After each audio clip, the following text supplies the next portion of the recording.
Namaskar. Hello everyone. Welcome back to Glowing Stars Bharat. Myself Abhishek and I am present once again with a new video. In this video, we will discuss the NCERT exercise problem of the topic matter in our surrounding. Let us start the discussion with question number 1. Convert the following temperature to the Celsius scale. First question is 300 Kelvin and second is 573 Kelvin.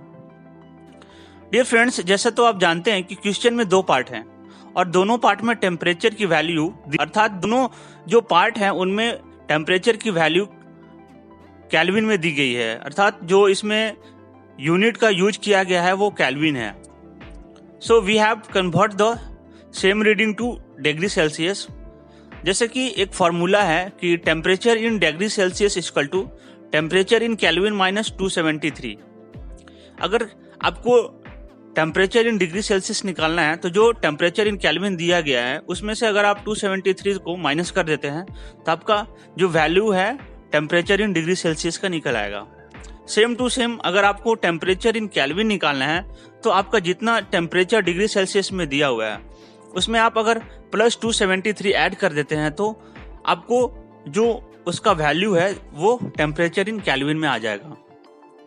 तो जो हमारा first question था उसमें 300 kelvin को हमें degree Celsius में change करना है, तो हम 300 केल्विन माइनस 273 करेंगे तो 27 डिग्री सेल्सियस, ये हमारा आंसर हो जाएगा. नेक्स्ट जो हमारा इसका दूसरा पार्ट था 573 केल्विन, मतलब 573 केल्विन माइनस 273 करेंगे तो हम उसका आंसर 300 डिग्री सेल्सियस आ जाएगा. नेक्स्ट क्वेश्चन है second question, convert the following temperature to the kelvin scale. जिसमें फर्स्ट क्वेश्चन है 25 डिग्री सेल्सियस को हम केल्विन स्केल में चेंज करना है और सेकंड है 373 डिग्री सेल्सियस को केल्विन में चेंज करना है. तो फ्रेंड्स, जैसे कि हमने फार्मूला बताया कि अगर किसी भी जो भी टेम्परेचर है जो डिग्री सेल्सियस में दिया हुआ है अगर हमें उसे केल्विन में चेंज करना है तो हम जितना टेम्परेचर डिग्री सेल्सियस में दिया हुआ है उसमें हम 273 ऐड कर देते हैं तो हमारा जो टेम्परेचर है वो केल्विन स्केल में आ जाएगा. तो उसी प्रकार सेम हम उसका आंसर देखते हैं और कोशिश करते हैं उसको बनाने का. तो फर्स्ट क्वेश्चन में 25 degree Celsius plus 273 degree add कर देंगे तो 298 जो हमारा आ जाएगा केल्विन में, वो हमारा आंसर हो जाएगा. नेक्स्ट इसका था दूसरा पार्ट 373 डिग्री सेल्सियस, इसको हमें केल्विन में चेंज करना था तो इसमें भी हम प्लस 273 कर देंगे तो 646 केल्विन, ये हमारा आंसर हो जाएगा. फ्रेंड्स, नेक्स्ट क्वेश्चन है give reason for the following observation. जिसमें फर्स्ट है naphthalene balls disappear with time without leaving any solid. Friends, जैसा कि आप जानते हैं कि जो नैफ्थलीन बॉल होता है उसे हम कपड़ों को स्टोर करने के लिए यूज करते हैं. मतलब ज्यादा दिन तक अगर हम किसी क्लोज कंटेनर में कोई कपड़े रखते हैं तो उसमें हम नैफ्थलीन बॉल को डाल के रखते हैं, उसका यूज करते हैं. तो क्वेश्चन हमारा है कि जो नैफ्थलीन बॉल्स है disappear with time without leaving any solid, आसानी से वो जो है वो सब्लिमेट हो जाते हैं, उसका रीजन क्या है. तो फ्रेंड्स, आइए हम लोग इसका आंसर जानते हैं. जैसा कि आप पता होगा friends, naphthalene balls disappear with time without leaving any solid because it can sublimize and directly convert into the gaseous state without leaving any solid. तो नैफ्थलीन बॉल जो है फ्रेंड्स वो डायरेक्ट सब्लिमेट हो जाता है और वेपर में convert हो जाता है, तो इसलिए वो आसानी से जो है naphthalene ball disappear with time without leaving any solid हो जाता है. नेक्स्ट क्वेश्चन है हमारा give reason for the following observation. We can get the smell of perfume sitting several metres away. हम बहुत दूर बैठे रहते हैं फिर भी हमें जो भी परफ्यूम का स्मेल हमारे तक पहुंच जाता है दूर से भी. तो फ्रेंड्स, जैसा कि आपको पता होगा कि perfume contain a volatile solvent which diffuse very faster and due to this we can get the smell of perfume sitting several meters away. Next question है arrange the following substances in increasing order of force of attraction between the particles water, sugar and oxygen. ये 3 particles दिए हुए हैं, उनको हमें increasing order में, force of attraction के increasing order में हमें सजाना है। जैसा कि आप जानते हैं, तो the general increasing order of force of attraction in 3 state of matter is gas is less then liquid, liquid is gas is greater then liquid, liquid is greater then solid. तो सेम अगर इसी प्रकार अगर हम देखेंगे, तो जैसा कि आपको पता है कि ऑक्सीजन एक गैस है, तो ऑक्सीजन का सबसे कम जो होगा फोर्स ऑफ अट्रैक्शन, और इसके बाद जो वाटर उसमें ज्यादा होगा, और जो शुगर है जो हमारा सॉलिड है उसमें फोर्स ऑफ अट्रैक्शन बहुत ज्यादा होगा। तो oxygen is less than, oxygen is greater than water, water is greater than sugar. तो ये हमारा increasing order force of attraction का होगा। नेक्स्ट क्वेश्चन है, what is the physical state of water at 25 degree Celsius, 0 degree Celsius and 100 degree Celsius. Dear friends, जैसा कि you know that the primary physical state of water is liquid. It converts into gaseous state at a temperature above 100, but at this temperature, it liquid water in equilibrium with the gaseous state. And below, 0 is to change into solid, and also at the temperature, it liquid, it is equilibrium with the solid state. Therefore, जो इसका answer होगा 25 degree Celsius पे at 25 water is in the liquid state. जो 25 degree Celsius पे जो water का जो state होगा वो लिक्विड स्टेट होगा. और जो दूसरा क्वेश्चन था हमारा 0 डिग्री सेल्सियस पे, जो तो 0 डिग्री सेल्सियस पे at 0 degree Celsius it can be liquid और सॉलिड, दोनों लिक्विड और सॉलिड दोनों होंगे. And last at 100 degree it can be liquid और द गैसेस स्टेट, लिक्विड भी और गैसेस स्टेट में भी. नेक्स्ट हमारा क्वेश्चन 6 है, उसका पार्ट 1 है कि give 2 reason to justify water at room temperature is a solid.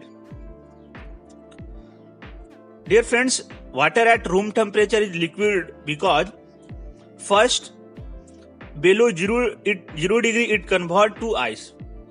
Water अगर 0 डिग्री पे वो आइस में कन्वर्ट हो जाता है तो वो सॉलिड हो जाता है. And above 100 it convert into the gaseous state. तो फ्रेंड्स ये 2 रीजन है जिससे water is liquid at room temperature. Next है Give 2 reasons to justify an iron almirah is solid at room temperature.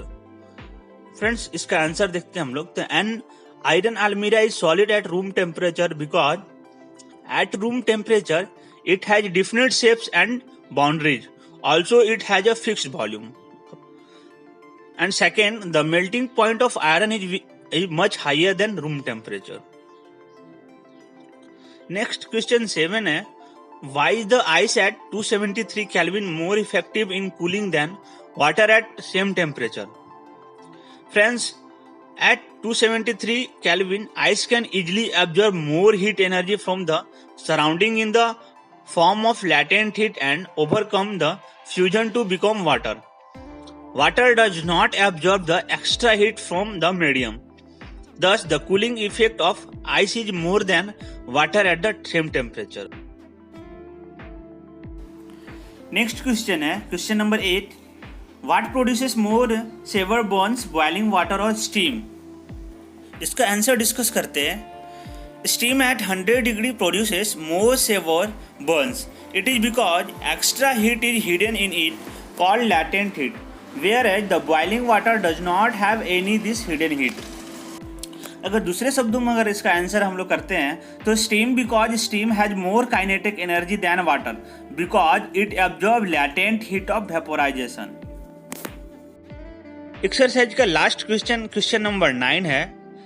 जैसा फ्रेंड्स आप फिगर देख रहे होंगे उसमें ABCDEF लिखे हुए हैं और वो हमें बताना है कि शोइंग चेंज इन स्टेट. जो भी ABCD है वो चेंज इन स्टेट है. तो फ्रेंड्स ये कन्वर्जन है और डायग्राम के माध्यम से हमें बताना है कि जैसे आप फिगर में देख रहे होंगे कि जो सॉलिड है वो लिक्विड में चेंज हो रहा है, तो उस कन्वर्जन को हम क्या कहते हैं.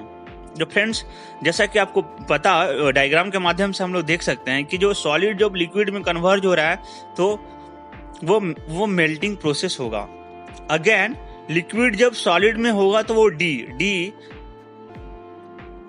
जैसे सॉलिड लिक्विड में चेंज हुआ तो फ्रेंड्स जैसा जो कन्वर्जन होगा वो increase heat and decrease pressure इसमें फर्स्ट में होता है, तो अब वो मेल्ट करेगा, मतलब फ्यूजन में हो जाएगा। अब जब लिक्विड गैस में जाएगा फ्रेंड्स, जब लिक्विड गैस में चेंज होगा तो वो वेपराइजेशन प्रोसेस होता है, और जब गैस लिक्विड में चेंज होगा तो वो condensation and again liquid change into solid, वो सॉलिड में चेंज होगा। इसमें decrease heat and increase volume करेगा। एंड नेक्स्ट हमारा है, जब solid direct change into gas होगा तो वो सब्लिमेट होगा, and gas direct change into solid होगा तो वो सॉलिडिफिकेशन ऑफ वेपर या सब्लिमेशन होगा। In the above flow chart, A में जो होगा वो फ्यूजन या मेल्टिंग पॉइंट या लिक्विफिकेशन भी इसको कह सकते हैं। बी में जो होगा वो वेपराइजेशन या इवोपोरेशन। सी में होगा कंडेंसेशन या transformation of water from a gas state to liquid state, इसको बोलते हैं कंडेंसेशन। डी सॉलिडिफिकेशन, जैसा कि आप जानते हैं कि solidification the conversion of liquid into solid is known as solidification. जो ई और एफ है वो दोनों में सब्लिमेशन होगा। Sublimation means direct conversion of solid into gas और gas into solid without attending the liquid phase is called sublimation. So dear friends, this is the required discussion of the NCERT exercise from the topic matter in our surrounding. तो friends, ये हो गया हमारी पूरी video. मैंने आपके पूरे exercise question को बहुत ही अच्छे से एक एक तरीके से एक्सप्लेन किए हैं। तो फ्रेंड्स, लाइक तो बनता है, तो आप हमारे इस वीडियो को लाइक करें, ज़्यादा से ज़्यादा शेयर करें, और अभी तक जो हमारे इस चैनल को सब्सक्राइब नहीं किए सब्सक्राइब कर दें, और अपने फ्रेंड्स को जो 9th क्लास में है उन्हें भी शेयर करें ताकि वो भी एक्सरसाइज को अच्छे से समझ सकें। Thank you guys, thanks for watching.